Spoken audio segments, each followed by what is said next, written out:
Hi, magandang araw po sa inyong lahat for our second reading of the day. Tingnan naman po natin kung ano po ang makikita natin sa ating second reading of the day today. Yan. Pero bago po yan, binuksan ko na muna po ang ating yan. Binuksan ko naman po muna ang ating kandila, no? Kamusta po kayong lahat? I hope napanood nyo na po yung first reading of the day at syempre yung first, second, and third reading kahapon, ano? Gusto ko po ngayong tingnan kung ano naman po ang makikita natin sa second reading of the day, no? Tingnan po natin using this card, no? Talagang aliw na aliw po akong gamitin ngayon ang barahang ito.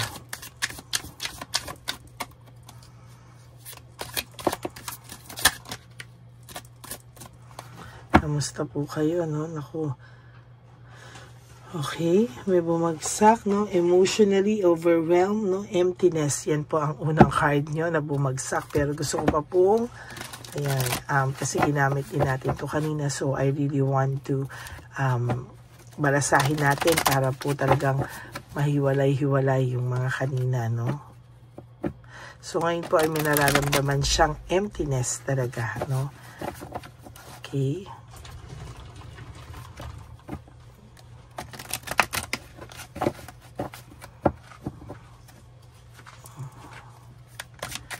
Ayan, huwag niyo po skip to ha. Dito po tayo kumukuha ng energy para sa inyong lahat.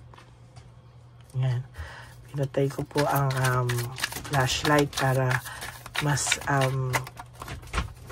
ayan.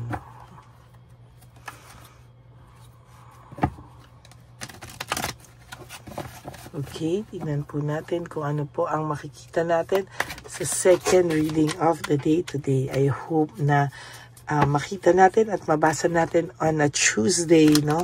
Ang mga mensahe para sa inyo sa ngayong araw na to. So, there is this emptiness, no? Meron po siyang overwhelming daw po ang kanyang feelings as of this very moment, ano? Meron po talaga siyang, minsan po ito ay tinatamad, no? Kahit may mga ginagawa to, tinatamad po ito, naiisip ka po niya, no? So, kung ito pong taong to ay naiisip mo pa din, itong taong to ay laman pa din po ng isipan mo, huwag ka pong mag-alala. Kasi po, sa nakikita ko po, ay meron po akong nakikita dito na talagang iniisip ka din po niya. So, kung iniisip mo po ang taong ito, ay malamang po iniisip ka din po ng taong ito at talagang hindi po siya nawawala sa isipan mo, hindi din, mas doble po yung nararamdaman niya, no? Mas doble po yung kanyang nararamdamang emptiness, mas doble po yung nararamdaman niyang pagkamis sa'yo. At talagang ayan, no, wala po siyang motivation, tamad na tamad po ito. Parang feeling niya kahit anong gawin niya, disorganized siya. Feeling niya kahit anong gawin niya, parang na siyang gi-give up, no? Parang gusto ka na po niya talagang makausap. Napaka-impatient niya po. Feeling niya po, napaka-malas ng buhay niya ngayon. No rewards, no? Parang nakikita niya po ay hirap na hirap po siya sa ngayon, ano? Hay nako. Itong 7 of Coins in reverse po ay talagang feeling niya ang daming nasasayang sa buhay niya sa ngayon, ano?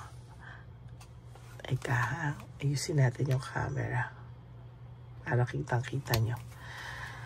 Ayan, meron po siyang kasi hindi rin po siya makalapit sa'yo because para po siyang sa mga sinabi niya po, mga binitawan niyang salita, sa mga nakikita niya at nababalitaan niya regarding sa iyo na ikaw ay medyo maayos na, nakasurvive ka, no, there is lack of courage na parang hindi na po siya ganun ka, parang feeling niya hindi na reliable yung baka hindi na kayanin, ano, yung pagmamahal mo sa kanya, parang baka nabawasan na, no?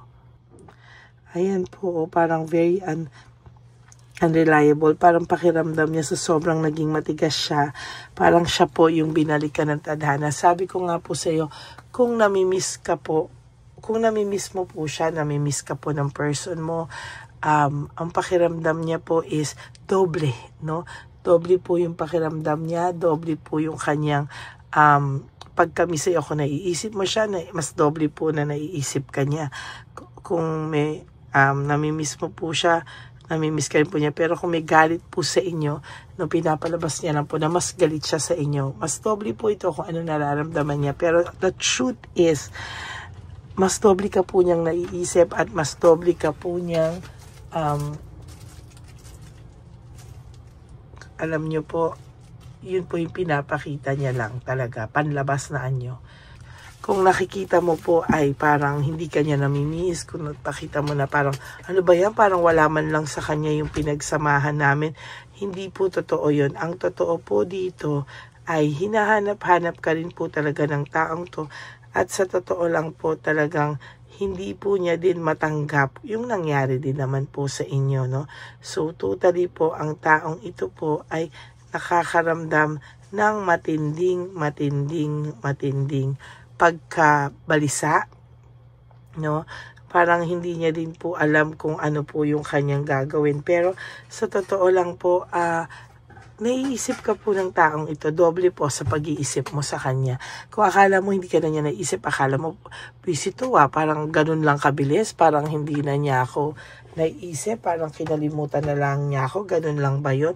Pero hindi po, no, hindi po. Talagang naiisip ka po nito at talagang hindi ka din po nawawala sa isip niya. Sabi ko nga po sa'yo, kung ito po ay iniisip mo, doble po ang pag-iisip niya sa'yo, no? Sabi ko nga po kanina tuma-timing lang to no? Pero magdadating po talaga ang panahon na talagang magkakausap pa rin po kayo at talagang naglalaylo lang din po siya talaga. Kasi nag-iisip po talaga siya ng strategy, no? Marami po siyang strategy na parang feeling niya ay hindi na e-epekto sa'yo. Ayan,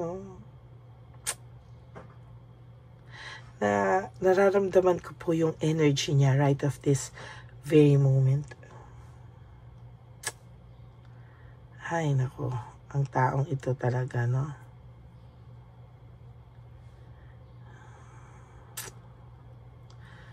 Ay, nako. Didiskarte po ito. Didiskarte lang po siya.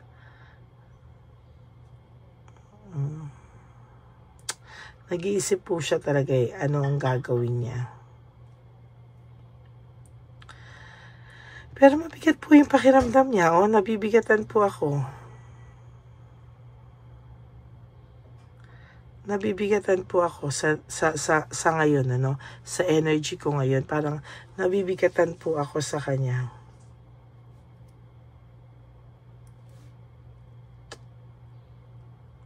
Parang kahit ano pong sinasabi niya, kahit po ano yung pinapakita niya na masaya siya sa social media, masaya siya sa mga pictures, masaya siya sa mga nakikita mo, you have to read between the lines or you have to feel the person talaga.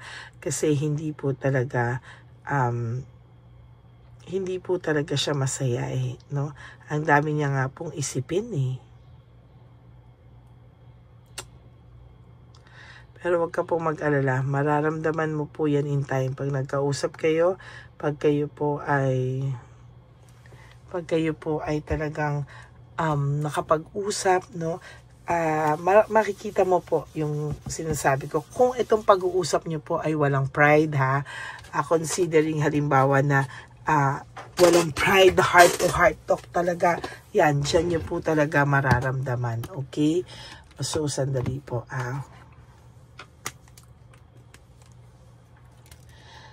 Kung naiisip mo ang tao na to,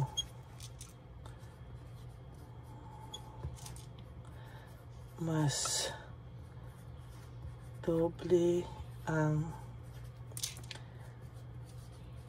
pag-iisip at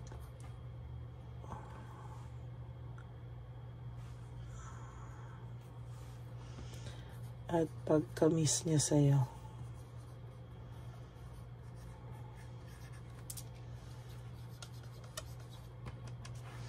Kung naisip mo ang tao na ito, mas doble ang pag-isip at pagmimiss niya sa'yo.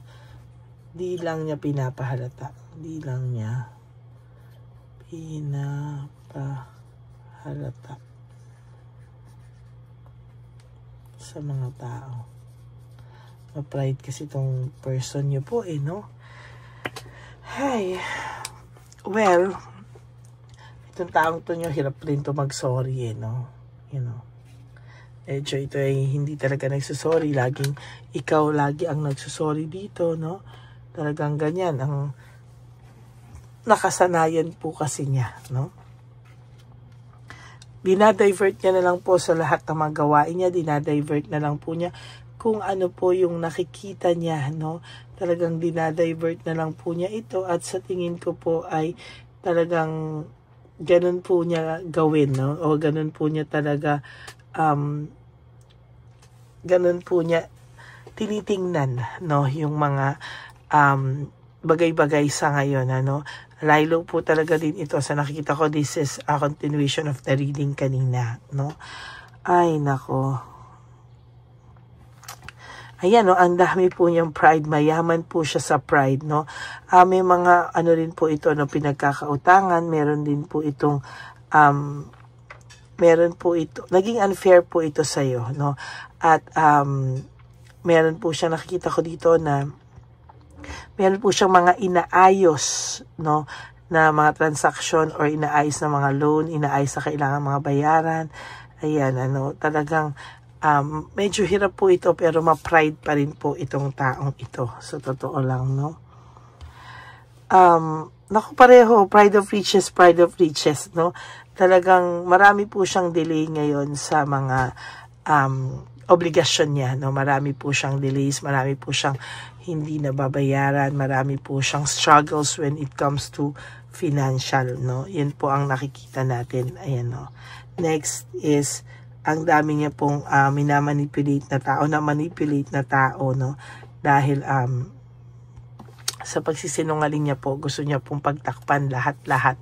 Pero lumalabas pa rin po talaga, no? Ayan, no? Parang broken family, broken dreams. Parang ayaw niya po na siya yung maging rason o dahilan ng paghihiwalay at ikakasira ng pamilya. Kaya po lahat ng blame, kaysa harapin niya, no, isinisisi na lang po niya sa'yo, no? Sa'yo niya po isinisisi to, at sa nakikita ko po, ay mas mahihirapan po siya sa mga susunod na panahon dahil Wheel of Fortune in reverse is all about parang ano po ito no, failure, no. Marami pong problemang darating sa kanya, misfortune. Ay nako, ito po ay Wheel of Fortune in reverse is parang pangalawa po ito sa akin, para sa akin sa The Tower, no. In reverse po kasi ng Wheel of Fortune, parang ganun din babagsak din po yung mundo niya, no, sa misfortune, failure, mga problema, bad luck, mga andaming lahat ng pagbagsak din po niya ito, no. Kaya medyo ganyan din po dapat talaga, no. Nako, the Sun in reverse. Ang saklap naman ito. The Sun in reverse, na so meron po siya yung unhappiness, negativity, failure, ano. Loneliness and need for reflection. Kailangan niya po talagang kailangan niya po talaga ng mag-isip, no, mag-reflect sa mga bagay-bagay. Sana po hindi siya humarap sa iyo na out of pabigla-bigla. Sana siya po ay nakapag-isip, siya po ay ready, no, at talagang emotionally, mentally, physically ready pag humarap po siya sa inyo. Meron po siya mga unsuccessful na transaksyon, meron po siyang pagkatalo, no. Talagang ang dami po kasi nitong negativity and confusion. Kaya po talagang failure po itong taong to sa mga sa mga panahon ngayon. Kaya po siya ganyan, ano. Talaga pong sobra po siyang pagod na pagod sa buhay, no? So, the Fool in reverse is all about recklessness, no? Parang hindi pinag-isipan, parang yung mga desisyon niya sa buhay ay hindi niya po sineryoso, pabara-bara siya, kaya ayan po ang nangyari sa kanya, no? So, Queen of Swords in reverse is all about marami pong critical na bagay sa kanya ngayon. Mga cruel things, naglalabasan na, may pagka-bitter po ito ngayon kasi parang ang dami pong nangyayari sa kanya na hindi niya po inaasahan. Kung sa pagmamahal, may pagmamahal pa naman po ito sa'yo. Kaya lang po parang hindi siya ngayon, hindi niya to ma-entertain dahil sa dami ng failure niya sa buhay, no? Ayan po, wala pa po siyang any initiative na solid para sa'yo, no? Nag-iisip pa po talaga to ng, nag-iisip siya, namimiss ka niya. Kung sabi ko nga, kung naiisip mo to, naiisip ka niya. Pero sabi ko nga po sa'yo, nag-iisip pa po ito, no? For the first reading kanina, nag-iisip pa to ng tamang approach sa'yo. Lie low pa siya sa ngayon, no?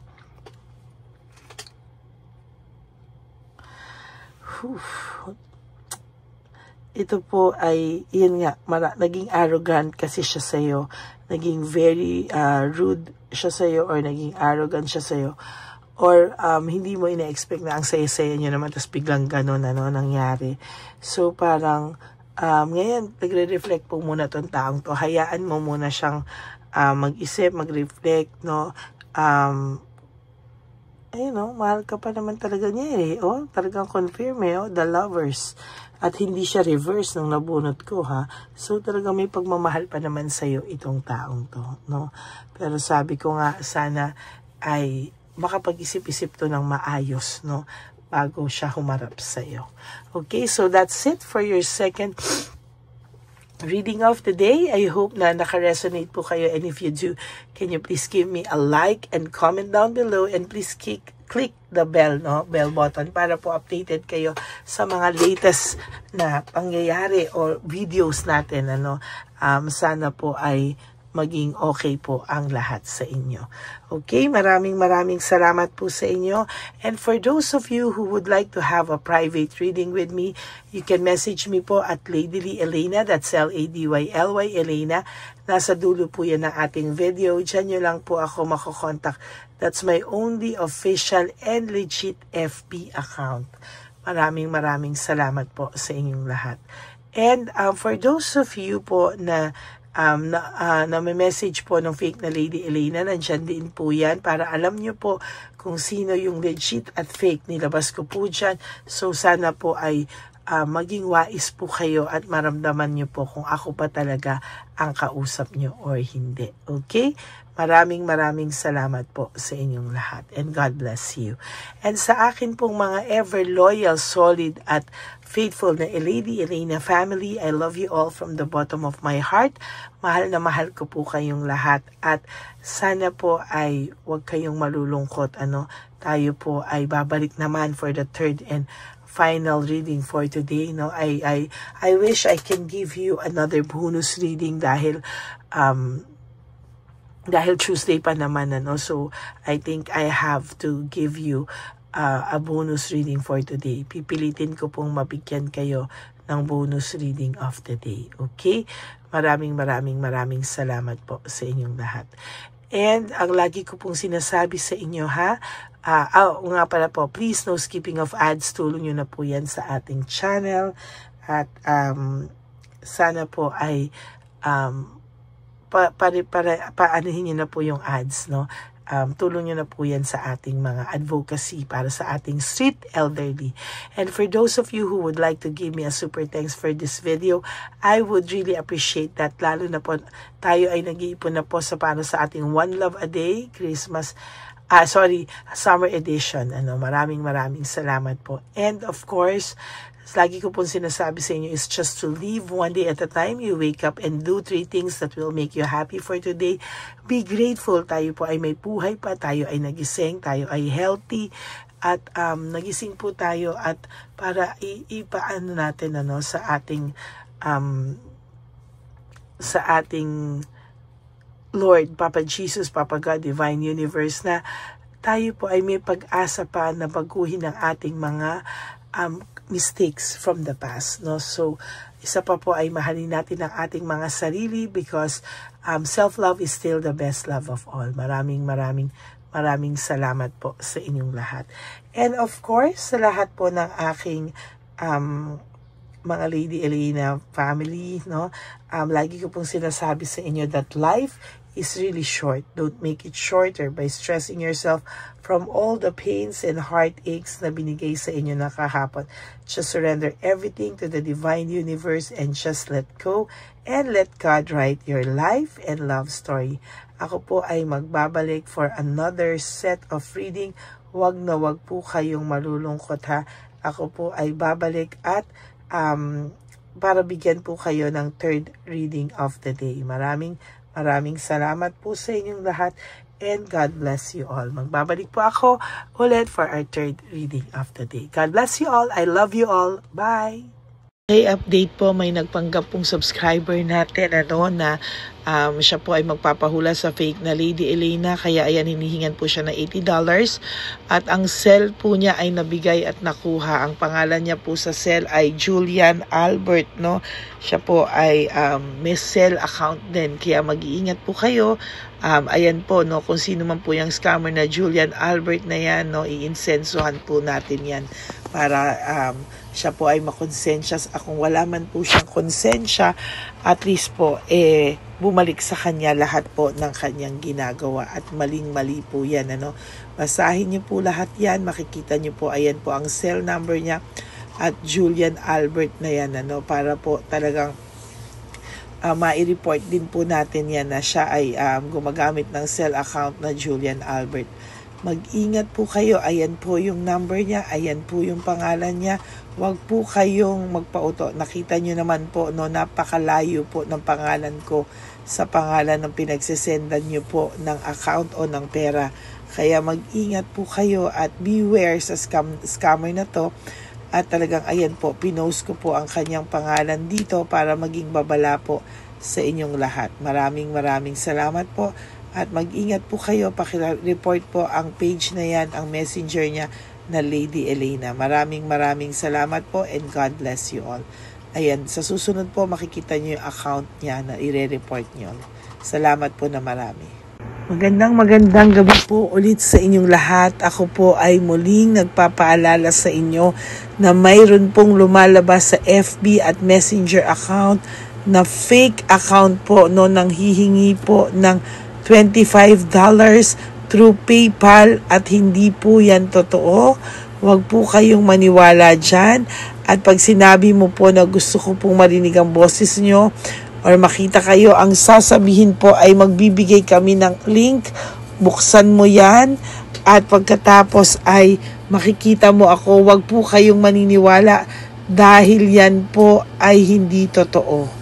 Yan po ay isang malaking scam na pag binuksan nyo po ay mahahack po lahat sa inyo. Mahahack po ang inyong mga personal details. Lahat ay mahahack.